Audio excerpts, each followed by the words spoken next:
दुपारी 3 ते 3:30च्या सुमारास या ठिकाणी घटना घडलेली आहे. दुर्दैवी घटना आहे, परंतु ज्या ठिकाणी आपण उभे आहोत हा पादचारी पूल होता. लोखंडी फॅब्रिकेशन मध्ये उभा केलेला पूल होता आणि या पुलाला फक्त शेतकऱ्यांना जाण्या येण्याकरता पायी म्हणून याची व्यवस्था केली होती. जवळपास 30-35 वर्षापूर्वीचा पूल असताना या ठिकाणी नागरिकांना सुद्धा जाण्या येण्याची बंदी होती. परंतु काही 2 व्हीलर्स त्या पुलावरती घातल्या गेल्या.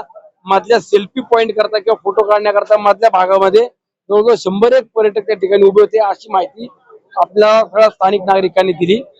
आणि 2 पर्यटक या ठिकाणी मृत्युमुखी पडलेत. त्यांच्या डेड बॉडी हातामध्ये मिळालेल्या आहेत. साधारणतः अजूनही 1-2 जण अडकल्याची शक्यता ही प्राथमिक स्वरूपामध्ये आम्हाला मिळते. या ठिकाणी जी खबरदारी घ्यायला होती, पर्यटन स्थळ आहे, रविवारच्या दिवस आहे, मोठ्या प्रमाणात पर्यटक येत असतात, त्याचबरोबर अतिशय जीर्ण झालेला पूल आहे, प्रशासन कमी पडला काय, त्याच्यामुळे ही अपघात झालाय का? आता हे बघा, शेवटी ज्या ठिकाणी प्रशासन म्हणून ज्या दक्षता घ्यायला पाहिजे किंवा ज्या ठिकाणी जाण्याकरता प्रतिबंधक केलं असतं त्या ठिकाणी नागरिकांनी सुद्धा सहकार्य करणं अपेक्षित आहे. परंतु या परिसरामध्ये 2 दिवसात पाऊस झाला, 1000-1500 पर्यटक या ठिकाणी काल आज 2 दिवसामध्ये येत आहेत आणि पोलीस यंत्रणा असेल किंवा ते ट्रॅफिक व्यवस्था असेल ती सुद्धा त्यांच्या पद्धतीने काम करताना आपण सगळे पाहतोय.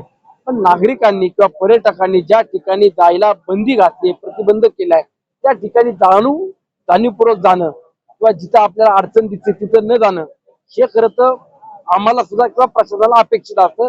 परंतु ठीक आहे, घटना घडली आहे, दुर्दैवी आहे. जे आज मृत्युमुखी पडलेत नक्कीच त्यांच्या प्रती आम्हा सर्व नागरिकांना किंवा इतर प्रत्येक व्यक्तीला दुःख आहे. देश विदेशातील प्रत्येक घडामोडींचे लाईव्ह अपडेट मिळवण्यासाठी आता साम टीव्हीच्या सर्व सोशल मीडिया प्लॅटफॉर्मला लाईक, फॉलो आणि सबस्क्राईब करा. तसंच सर्व नोटिफिकेशनसाठी बेल आयकॉन प्रेस करायला विसरू नका.